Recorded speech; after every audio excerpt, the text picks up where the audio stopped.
Assalamualaikum warahmatullahi wabarakatuh. Perkenalkan, nama saya Mirnawati. Saya dari jurusan Pendidikan Guru Sekolah Dasar Fakultas Ilmu Pendidikan Universitas Negeri Gorontalo.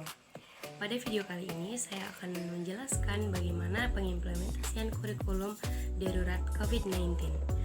Perlu kita ketahui sekarang akibat angka kasus COVID-19 yang masih terus bertambah dan ada tekanan untuk tetap melaksanakan kegiatan belajar di rumah, Kementerian Pendidikan dan Kebudayaan menerbitkan kurikulum darurat yang dapat diaplikasikan selama masa pandemi ini.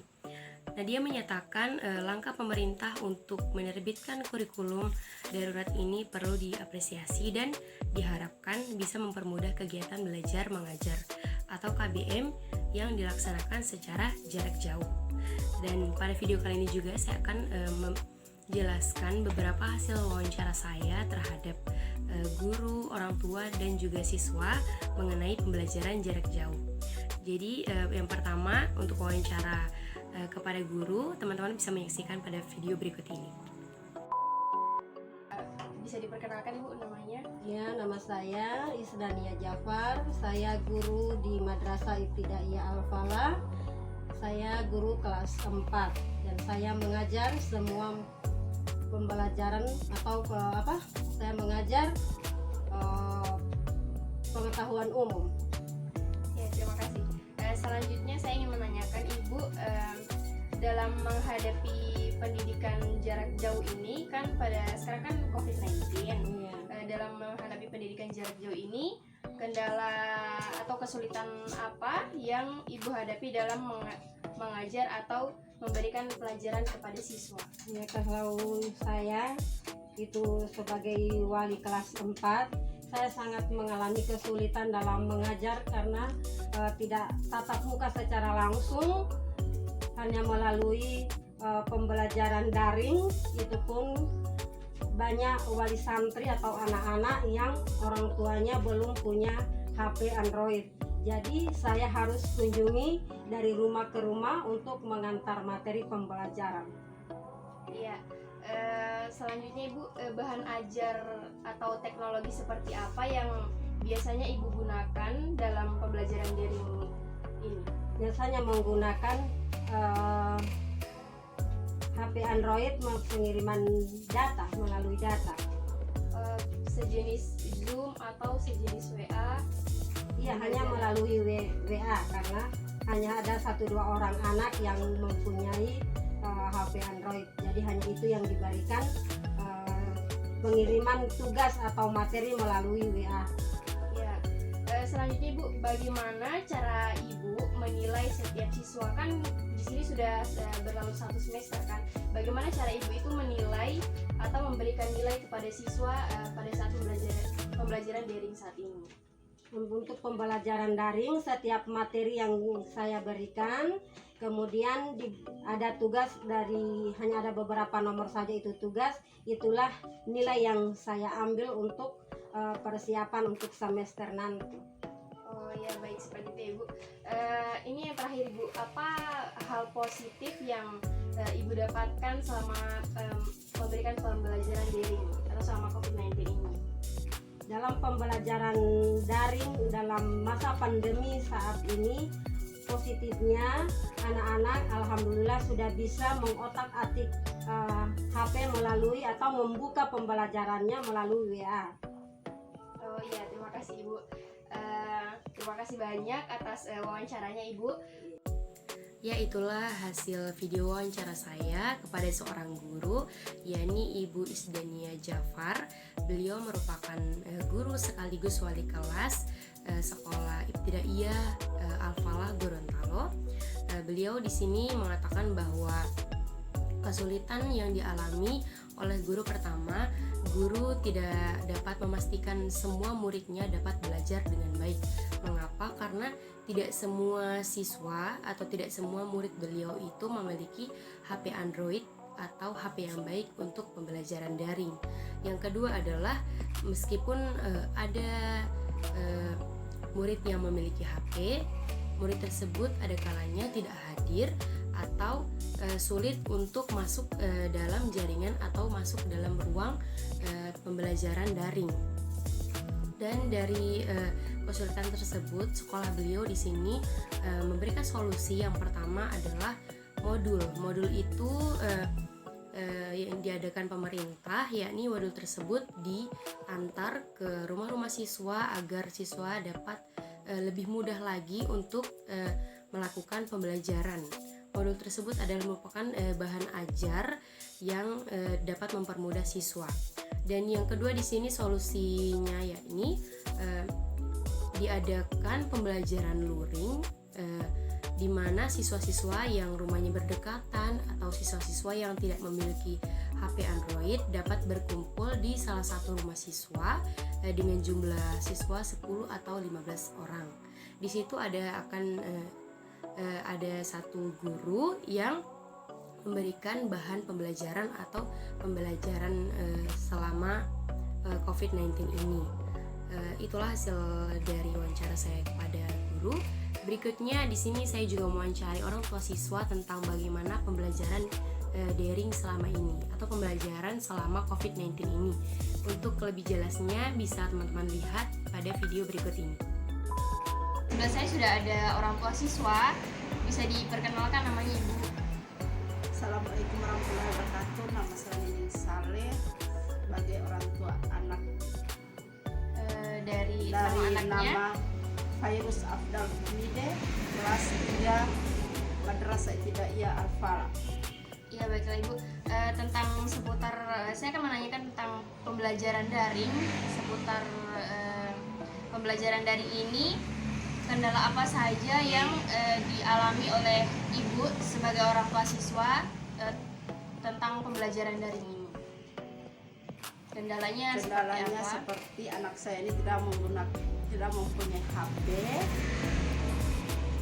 Jadi saya membeli HP untuk satu kotak 1 bulan, membelikan kuota untuk anak Ibu selama 1 bulan. selama 1 bulan. Ya baik.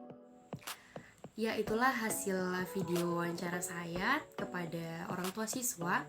Di sini saya dapat memperjelas sedikit bahwa orang tua siswa tersebut mengatakan bahwa kesulitan yang dialami beliau adalah anaknya itu kan tidak memiliki handphone, jadi beliau membelikan HP Android atau HP yang baik untuk pembelajaran daring anaknya. Dan kesulitan yang kedua yang dialami beliau adalah beliau harus memberikan kuota setiap bulannya untuk pembelajaran daring anaknya, seperti itu. Dan beliau juga berpesan semoga COVID-19 ini cepat berlalu, dikarenakan beliau menginginkan anaknya itu agar dapat kembali ke sekolah lagi dan dapat menerima pembelajaran dengan penuh, seperti itu.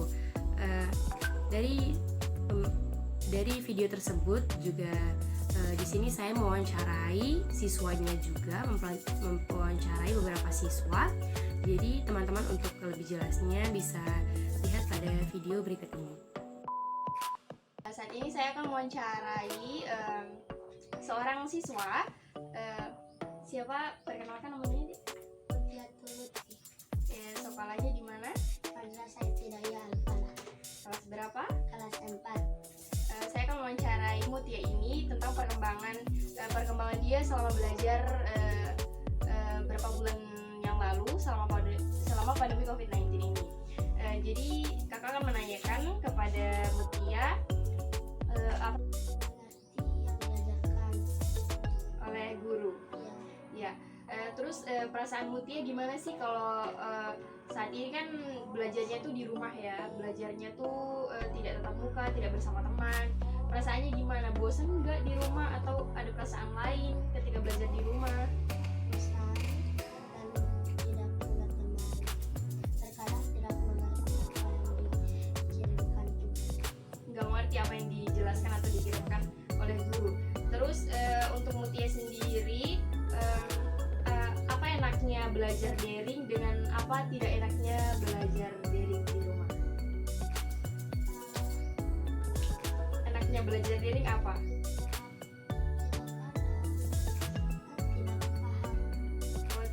tidak paham. Iya. Kalau tidak belajar daring, Di sekolah mm-mm, paham, banyak teman. bisa bermain, bisa. Tapi kalau enaknya di rumah kan belajarnya setiap saat dan setiap waktu.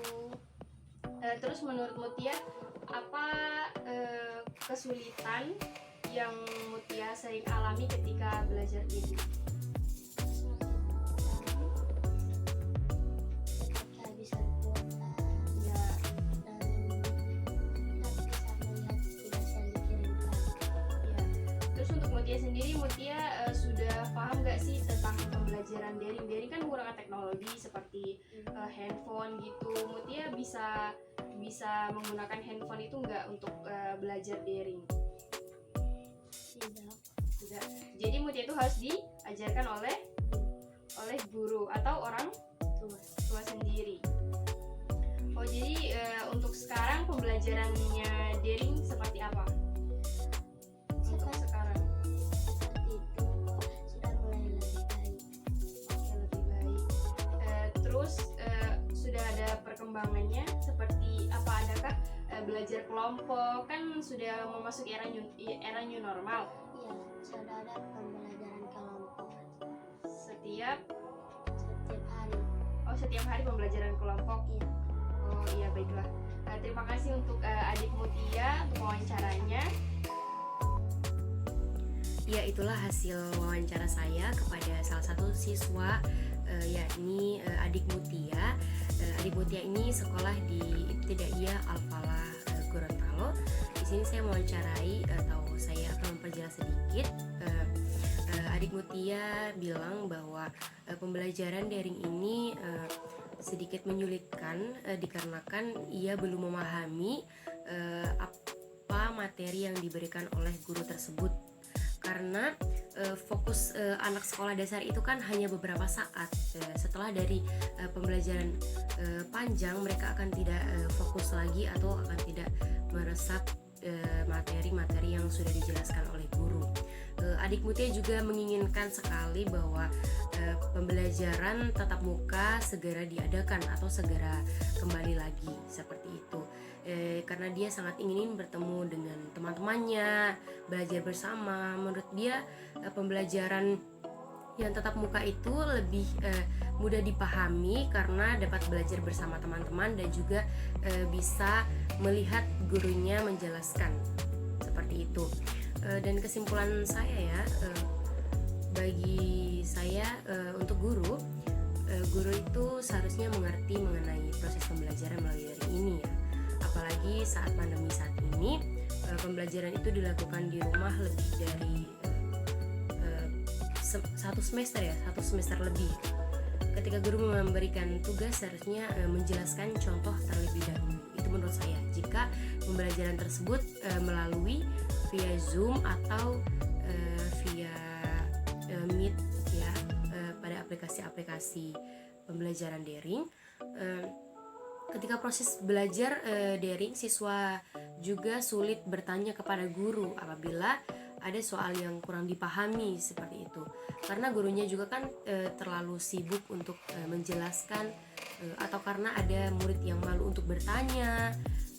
Maka seharusnya ketika guru memberikan tugas lebih bagus untuk menjelaskan contohnya terlebih dahulu. Dan juga guru itu membuka sesi tanya jawab. Misalkan guru menjelaskan menjelaskan beberapa menit saja, seharusnya setelah itu guru memberikan sesi tanya jawab seperti itu, agar tidak ada lagi para siswa yang kebingungan. Para murid juga dari sesi tanya jawab tersebut akan mengerti dan memahami soal atau materi tersebut. Itu menurut saya atau kesimpulan dari saya untuk guru. Tapi selebihnya dari hasil wawancara saya kepada guru tersebut, solusinya sudah sangat baik. Mengapa? Karena dari pembelajaran luring untuk tatap muka walaupun hanya 10 dan 15 orang itu merupakan solusi yang sangat baik ya menurut saya, agar anak-anak juga tidak merasa bosan dan jenuh untuk di rumah sendiri seperti itu. Itulah kesimpulan dari saya. Untuk orang tua dan juga siswa, untuk orang tua merupakan pendamping yang sangat-sangat baik. Mengapa? Karena orang tua sangat sabar untuk memberikan pembelajaran walaupun sedikit demi sedikit kepada anak, agar anak paham dan juga tidak bosan di rumah. Seperti itu. Itulah hasil penjelasan atau hasil wawancara saya kepada guru, orang tua, dan siswa. Lebih dan kurangnya saya mohon maaf. Wabillahi taufiq walhidayah. Wassalamualaikum warahmatullahi wabarakatuh.